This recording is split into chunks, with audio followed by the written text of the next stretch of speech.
ماں باپ، مولانا نے بہت سی ذمہ داریاں ماں باپ کے حوالے سے بتائی ہیں، بتاتے رہتے ہیں۔ بچوں کی ذمہ داریاں کیا ہیں، اولاد کی ذمہ داریاں کیا ہیں؟ عزیزان ملت اسلامیہ، قرآن عظیم نے ماں باپ کے حوالے سے جو ہدایت عطا فرمائی ہیں وہ بڑی اہم ہیں۔ اللہ تبارک و تعالیٰ کی عبادت کے بعد جو سب سے اہم ذمہ داری ہے وہ ماں باپ کی خدمت کی ہے۔ اللہ کی عبادت کو ترجیح حاصل ہے، وہ حق اللہ ہے۔ حق اللہ میں اس کی بندگی، اور حق العباد میں سب سے زیادہ حق ماں باپ کا ہے۔ اس کا اندازہ آج کے دور کے بچے نہیں کر سکتے۔ آج کے دور میں مغربی تہذیب اور ویسٹرن سویلائزیشن کے پیش نظر بچے ماں باپ سے دور ہوتے چلے جا رہے ہیں، نفرتیں بڑھ رہی ہیں، خاندانی نظام ٹوٹ رہا ہے، فیملی سسٹم مٹ رہی ہے، اور اب بچے اپنے بوڑھے ماں باپ کو اپنی زندگی بوجھ سمجھتے ہیں۔ وہ شاید ان کی موت کی تمنا کرتے ہوں، یا پھر انہیں بوڑھے گھروں میں لے جا کر کے چھوڑ دیتے ہیں۔ خدا نہ کرے ہمارا معاشرہ ایسا ہو، ہماری سوسائٹی ایسی ہو، خدا نہ کرے ہم اولڈ ہاؤسز میں اپنے بوڑھے ماں باپ کو لے جا کے چھوڑ دیں۔ فرض ہے ماں باپ بچوں پر، بوڑھے ماں باپ ضرورت مند اس کی خدمت کرنا فرض ہے، جیسے نماز فرض ہے، جیسے روزہ فرض ہے، جیسے حج اور زکوٰۃ فرض ہے، ویسے یہ بھی فریضہ ہے کہ اگر ماں باپ بوڑھے ہوں تو بچوں کی ذمہ داری ہے کہ وہ ان کی خدمت کریں، ان کا ہر طرح خیال رکھیں، کہیں سے بھی انہیں محرومی کا احساس نہ ہونے دیں، کہیں بھی انہیں آئسولیٹ نہ ہونے دیں، کہیں بھی انہیں تنہا نہ ہونے دیں، کہیں بھی ان کو درد اور اضطراب اور کرب میں گھرنے نہ دیں، اس لیے کہ انہوں نے بے پناہ خدمت کی ہے بچوں کی۔ آپ اندازہ فرمائیں اور غور کریں کہ قرآن عظیم ارشاد فرماتا ہے کہ تم اپنے ماں باپ کے لیے دعا کرو تو ان الفاظ میں دعا کرو، رب ارحمہما کما ربیانی صغیرا، اے اللہ ہمارے ماں باپ پہ ویسے ہی رحم فرما جیسے بچپنے میں انہوں نے ہماری پرورش کی ہے۔ رب اور رب بیانی کا مصدر ایک ہی ہے۔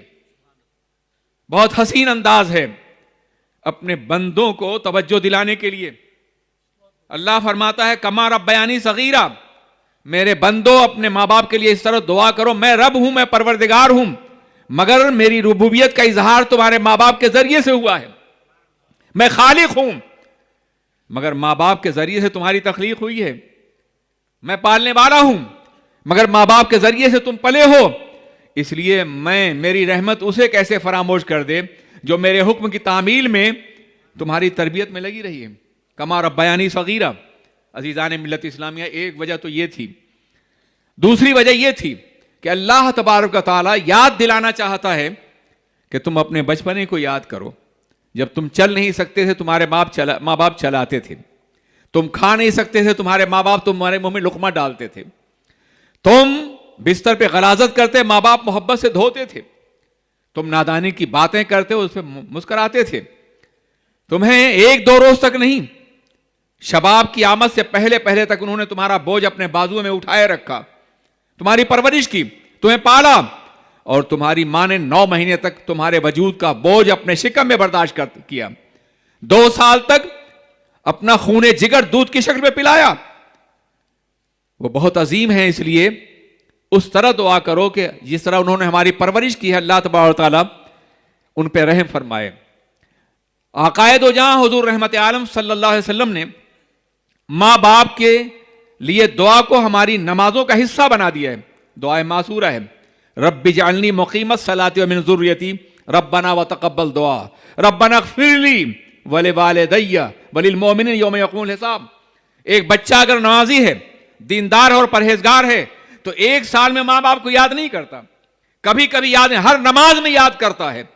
ہر نماز میں اپنے پروردگار کی بارگاہ میں دعا کرتا ہے، اے اللہ ان پہ رحم فرما، انہیں بخش دے۔ عزیزان ملت اسلامیہ، عقائد و جہاں حضور رحمت عالم نے فرمایا، کسی نے پوچھا حضور ماں باپ کا حق، آپ نے فرمایا ہما جنتوں کا و ناروں کا، تمہارے ماں باپ تمہاری جنت بھی ہیں اور تمہاری دوزخ بھی ہیں، ان کی خدمت کرو گے جنت میں جاؤ گے، اور اگر ان کی خدمت سے منہ موڑو گے تو جہنم کے دہکتے ہوئے شعلوں سے ہمکنار کر دیے جاؤ گے۔ آقائے دو جہاں علیہ الصلوۃ والسلام کی بارگاہ میں ایک صحابی آئے، انہوں نے اپنی والدہ کو پیٹھ پہ بٹھا کر کے اپنی معذور ماں کو حج کرایا تھا، بہت خوش آئے، یا رسول اللہ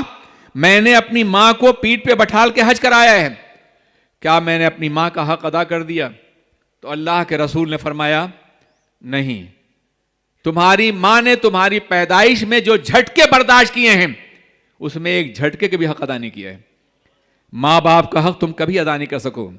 دنیا میں بہت سے گناہ گار اور مجرم ہیں جن کو سزائیں مرنے کے بعد ملیں گی آخرت میں،